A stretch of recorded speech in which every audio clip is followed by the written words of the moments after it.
चुके हैं किर्गिस्तान में करीब करीब 20 दिन। तो काफ़ी दिन तो बिश्केक रही, फिर आगे जाना था ओश, जलालाबाद। अच्छा था ओश। ओश काफ़ी अच्छा है। जलालाबाद तो खैर काफ़ी छोटा सा एरिया है, बट मुझे तो वर्क के लिए जाना था। सो बाकी मतलब ऐसा है कि ओश काफ़ी अच्छा था, घूमने के लिए भी हिस्टोरिकल सिटी है। बट मैं ज़्यादा घूम नहीं पाई क्योंकि काम वगैरह था और मेरे पास 2 ही दिन थे, तो इसलिए मैंने कुछ खास रिकॉर्ड वगैरह भी नहीं किया।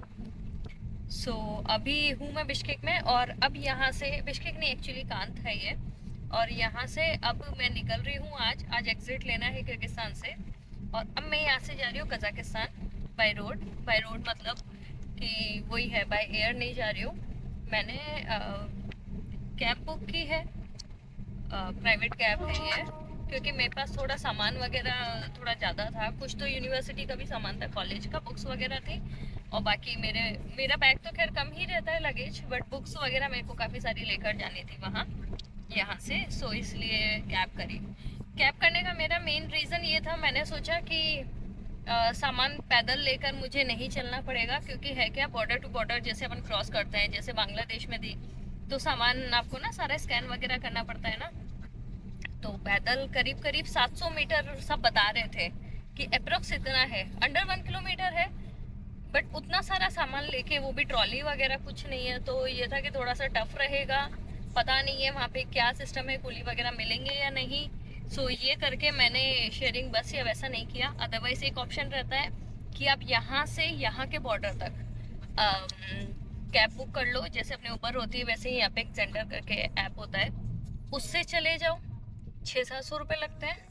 फिर वहाँ से आगे आपने जैसे बॉर्डर क्रॉस किया, तो वहाँ से आपने अलमाटी में जहाँ भी जाना है वहाँ चले जाओ, वहाँ का लग जाता है अप्रोक्स 3-3.5 हज़ार। तो ऐसा करके आप 4 हज़ार करीब में पहुँच जाते हो, 4 हज़ार या फिर 4,200 करीब। और एक मैंने यहाँ पे पूछा था, शेयरिंग कैब अगर जाती है तो वो 1500 लेती है अगर आप सेंटर तक जाते हो अलमाटी के, एंड बसेस जाती हैं 600 सोम में। ये जो मैं बता रही हूँ 1500 और बस का 600, ये सोम है जो यहाँ की करेंसी है किर्गिस्तान की।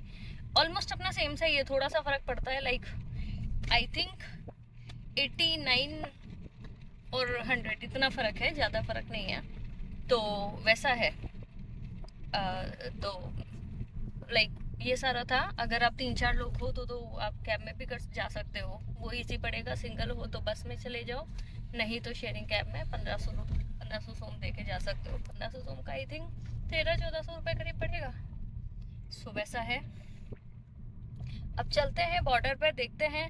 हाँ, अब हुआ क्या है कि ये बता रहे हैं कि सामान तो आपको लेकर ही स्कैन करना पड़ेगा। मुझे ये था कि अगर ऐसा ही था तो मैं शेयरिंग में ही चली जाती, या फिर यहाँ से वहाँ तक ऐप करके वहाँ से आगे ही कर लेती। मुझे ये नहीं पता था कि सामान वगैरह सारा आपको स्कैन के लिए निकालना ही पड़ता है। मैंने कहा कुछ भी हो सकता है, जुगाड़ थोड़ा बहुत उनको देकर या वैसा। बोले यहाँ किर्गिस्तान वाले तो ले लेते हैं, फिर आगे वो कजाक वाले फिर परेशान करेंगे। अपन जब क्रॉस करके उनके टेरिटरी में एंटर होंगे तब वो परेशान करेंगे, वो फिर सारा स्कैन और ये वो। तो मैंने कहा चलो कोई नहीं, अब निकालना होगा तो देखते हैं। एक स्टूडेंट थे यहाँ के, उन्होंने कहा कि वहाँ पे कुली वगैरह होते हैं, तो वहाँ चल के ही एक्चुअल जो कंडीशन है पता चलेगी। ये सारा सामान मेरे से तो घसीटना बड़ा मुश्किल हो जाएगा। Let's see. अभी तो मैं जा रही हूँ बॉर्डर की तरफ, और वहीं चल के पता चलेगा कि क्या सीन है। बाकी ये पूरा एकदम खाली खाली सा एरिया है, जैसे ना गांव टाइप भी नहीं कह सकते, गांव में तो फिर भी लोग वगैरह होते हैं। यहाँ थोड़ा सा खाली खाली, आसपास पहाड़ी एरिया है।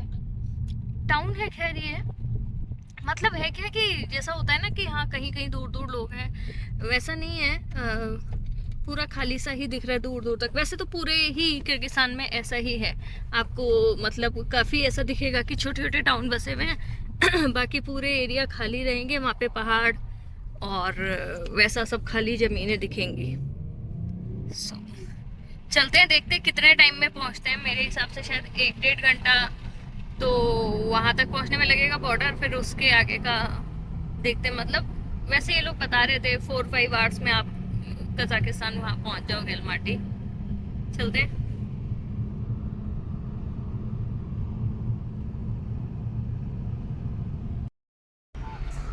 Aí ó, essas coisas ये बॉर्डर एरिया है और वहाँ दिख रहा है शायद ये जहाँ से हमें क्रॉस करना है। दोनों दिख रहे हैं फ्लैग, यहाँ से ये किर्गिस्तान है, उधर कजाकिस्तान है। तो कितना पैदल चलना है ये अभी पता नहीं है। और गाड़ियों की तो खैर अच्छी खासी लाइन है। चलो चलो, नंबर आ गया। काफ़ी लाइन है यहाँ पे अभी तो। और मतलब यही है, मुझे लगता है कि अगर आप जैसे वैसे आते हो ना कि यहाँ तक के लिए कैब बुक कर दी, यहाँ से फिर पैदल चले गए, वहाँ से दूसरी कैब बुक कर दी, तो पैसे तो कम लगेंगे ही और इजी भी रहेगा, लाइक जल्दी पहुँच जाओगे। क्योंकि गाड़ियों के लिए भीड़ है। आपकी अपनी कैब है अगर जैसे मेरी है तो कैब जब तक निकलेगी, अगर मैं जल्दी भी बाहर आ गई तो भी मुझे कैब के लिए वेट करना ही करना है। और आप अगर खुले जाते हो तो यहाँ पे खूब सारी गाड़ियाँ हैं, पीछे भी खड़ी हुई हैं, तो यहाँ से अपना सामान चेक करा के आगे निकल लो। वहाँ पे जो भी दूसरी गाड़ी होगी या तो एक्सेंडर से बुक कर लो या फिर वहाँ पे होती हैं उनसे बात कर लो और चले जाओ आगे अलमाटी में जहाँ पर भी जाना है। तो आई थिंक वो बेस्ट है, पैसा भी बचेगा, टाइम भी। खैर कोई ना, अभी वेट करते हैं, देखते हैं कितनी देर में नंबर आता है, फिर चलते हैं। और ये देखना है कि पैदल कितना जाना है, क्योंकि अभी तो काफ़ी दूर दिख रहा है ये। Let's see. भाई टैक्सी ली थी ये सोचकर कि सामान लेकर चलना नहीं पड़ेगा, बट वही सामान लेकर चलना ही पड़ रहा है, इसके अलावा कोई और ऑप्शन नहीं है। एक लैपटॉप बैग मैंने उसमें छोड़ दिया और जो यूनिवर्सिटी का सामान था, बुक्स वगैरह, वो उन्होंने कहा छोड़ दो, बाकी बैग्स बोले लेकर ही जाओ। कोई फ़ायदा नहीं है टैक्सी करके आने का, इससे तो अच्छा बॉर्डर तक की ले लो और वहाँ से आगे दूसरी कर लो। बट मेरे पास तो बुक्स थी, बुक्स लेकर मैं आ नहीं सकती थी। देख रहे हो पीछे गाड़ियों की कितनी अच्छी खासी लाइन है, बहुत तगड़ा जाम है। वो कहीं से तो शॉर्टकट निकाल रहा है, किसी से बात किए थे, बोले कि आप यहाँ से जाओ और मैं थोड़ा जुगाड़ करके और जल्दी से निकल के आता हूँ, क्योंकि यहाँ तो इतना टाइम लग जाएगा उन्हें बहुत ज़्यादा।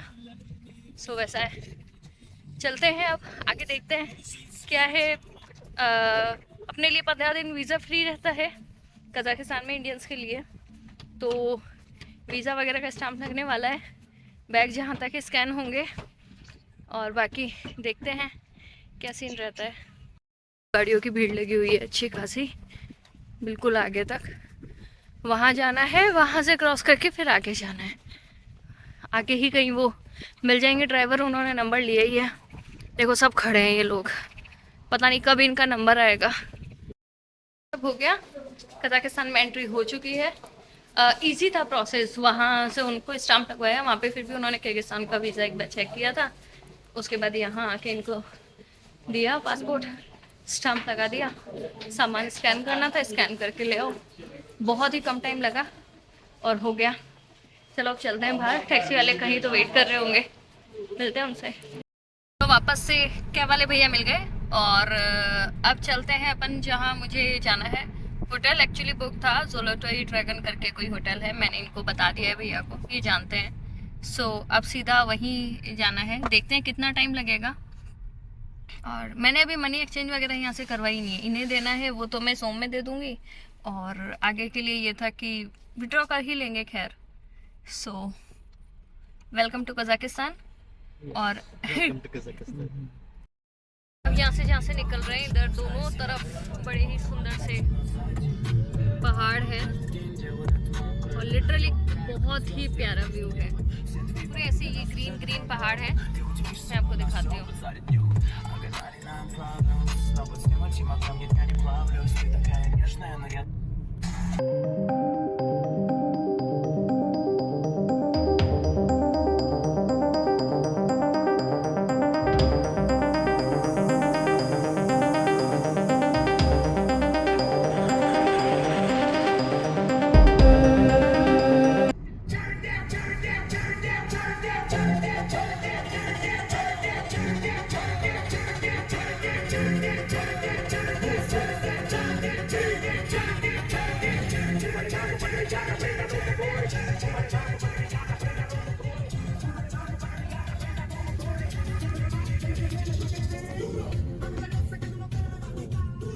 यहाँ कोई एक्सीडेंट हुआ है शायद। मैं तो अच्छा खासा वीडियो बना रही थी व्यू देखने के लिए।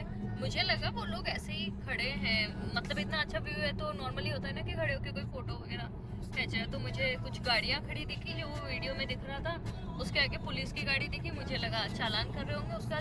भाई साहब क्या खतरनाक एक्सीडेंट था। इतनी सारी गाड़ियाँ, न्यू मर्सिडीज थी, एलेंट्रा थी, लाइक एक तो वो जैसे ट्रक नहीं आता है न्यू कार्स को लेकर, तो एक तो वो ट्रक था, उसमें जो 3-4 कार्स थी सारी लाइक क्रश ही हो गई ऑलमोस्ट। एक तो वो कार उल्टी पड़ी थी और मतलब खतरनाक एक्सीडेंट था। 2-3 लोग थे, बोल नहीं सकते, बट वो लग ही रहा था कि लाइक नहीं रहे वो, वैसा सीन था वहाँ पे, बहुत ही खतरनाक था।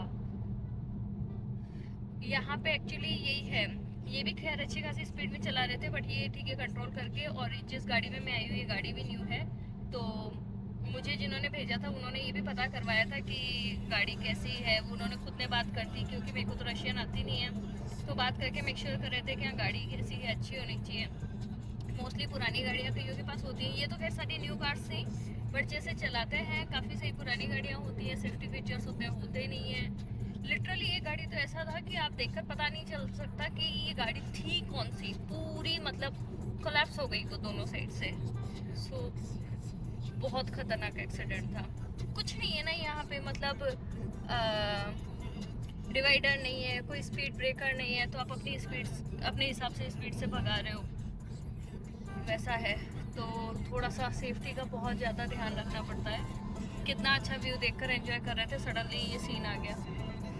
खैर छोड़ो, चलते हैं आगे। और मौसम यहाँ पर भी अभी तो वैसा ही लग रहा है, गर्मी सी। बाकी Kazakhstan as compare to Kyrgyzstan तो ठंडा है। देखते हैं खैर आगे चल के, क्या पता आगे अभी यहाँ से जब चलेंगे अलमाटी सेंट्रल की तरफ तो वहाँ पे थोड़ा सा वेदर का फ़र्क हो, या फिर रात में तो खैर ठंड हो ही जानी है। चलते हैं।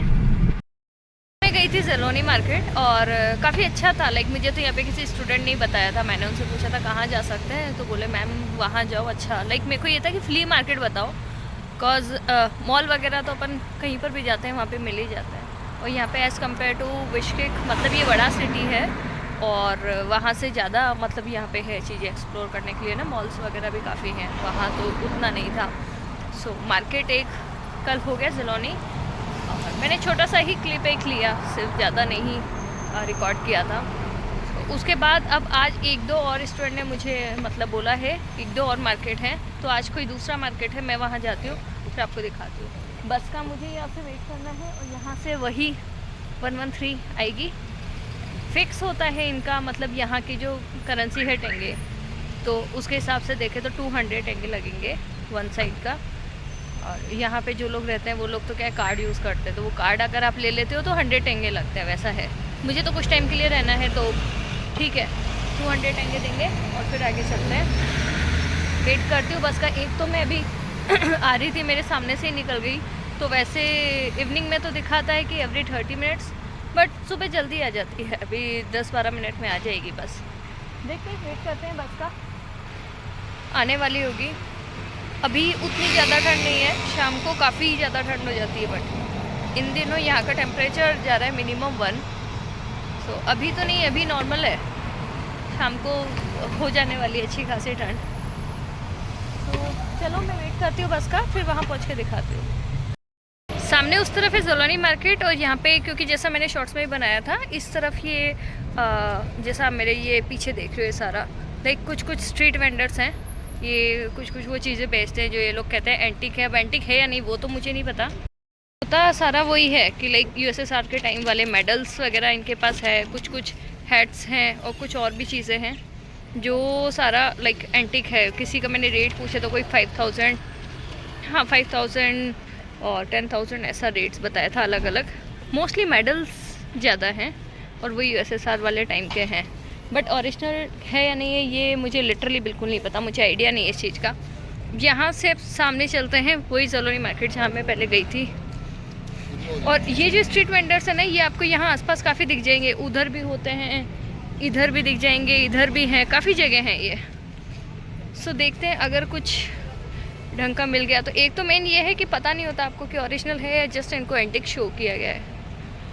बाहर भी वही सारा मार्केट है, ये इनका ज्वेलरीज का और थोड़ा बहुत लाइक चश्मे वगैरह वो सारा है। रेट्स नॉर्मल है, बहुत ज़्यादा एक्सपेंसिव नहीं है एंड चीज़ें भी ठीक है, अच्छी हैं। सो पीछे भूख लग रही थी एक जगह तो मैंने रुक के थोड़ा सामसे खा लिया। उसके बाद अब चलते हैं फिर से इधर की तरफ, एक मार्केट है और ये आगे थोड़ा स्ट्रीट साइड ये जैसे कुछ कुछ बेचते हैं वो चीज़ें हैं। सो ये एक बार देख लेते हैं फिर चलते हैं अंदर। सारा वही लोकल मार्केट है इधर का, काफ़ी बड़ा सा मार्केट लग रहा है।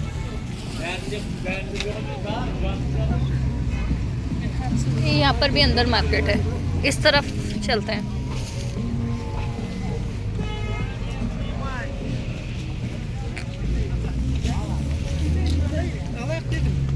कैप लेनी है, कैप ट्राई कर लेती हूँ मैं। के इस तरफ सारा हाउस होल्ड जो सामान है वो सब मिलता है। अब इधर मुझे लग रहा है कि ये क्लोथिंग का उधर है, पीछे था एक जगह कॉस्मेटिक वगैरह वो सारा। ये इधर आगे तक क्लोथिंग का है सारा और आगे जाके मैं वापस पीछे आपको दिखाऊंगी जहाँ पे ये कॉस्मेटिक वगैरह थोड़ा बहुत है। मतलब रेट्स मैंने यहाँ पे देखी, रेट्स काफ़ी सही है, उतना ज़्यादा एक्सपेंसिव नहीं है।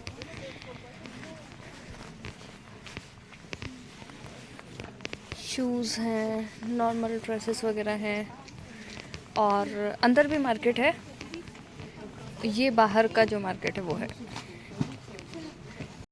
का पूरा मार्केट घूम लिया, मैं वापस अंदर आ गई हूँ जहाँ से मैं उधर गई थी। और इधर फिर भी शांति है, वहाँ तो काफ़ी ज़्यादा, क्योंकि ऑब्वियसली मतलब थोड़ा टूरिस्टिक है तो वहाँ पे काफ़ी सारे टूरिस्ट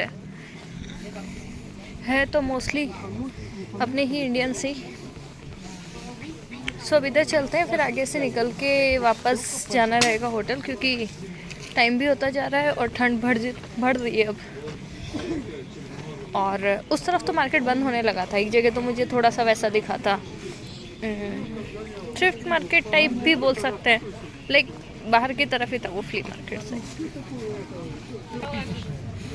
वैसे काफ़ी बड़ा मार्केट है ये।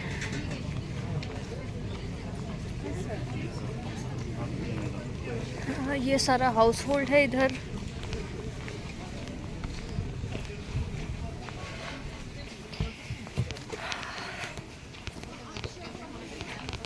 यहाँ है ये सारे फुटवेयर्स वगैरह।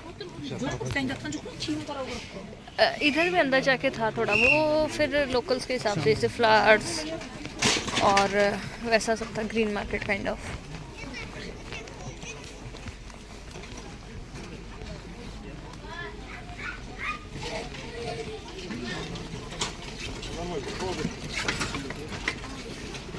अब ये यहाँ से ऑलमोस्ट एंड हो गया, वहाँ से निकलते बाहर। ये अंदर पूरा ग्रीन मार्केट टाइप है, फ्रूट्स वगैरह के लिए, सब्जियों के लिए जो लोकल लोग यहाँ आते हैं, और ड्राई फ्रूट्स वगैरह के लिए भी था अंदर काफ़ी।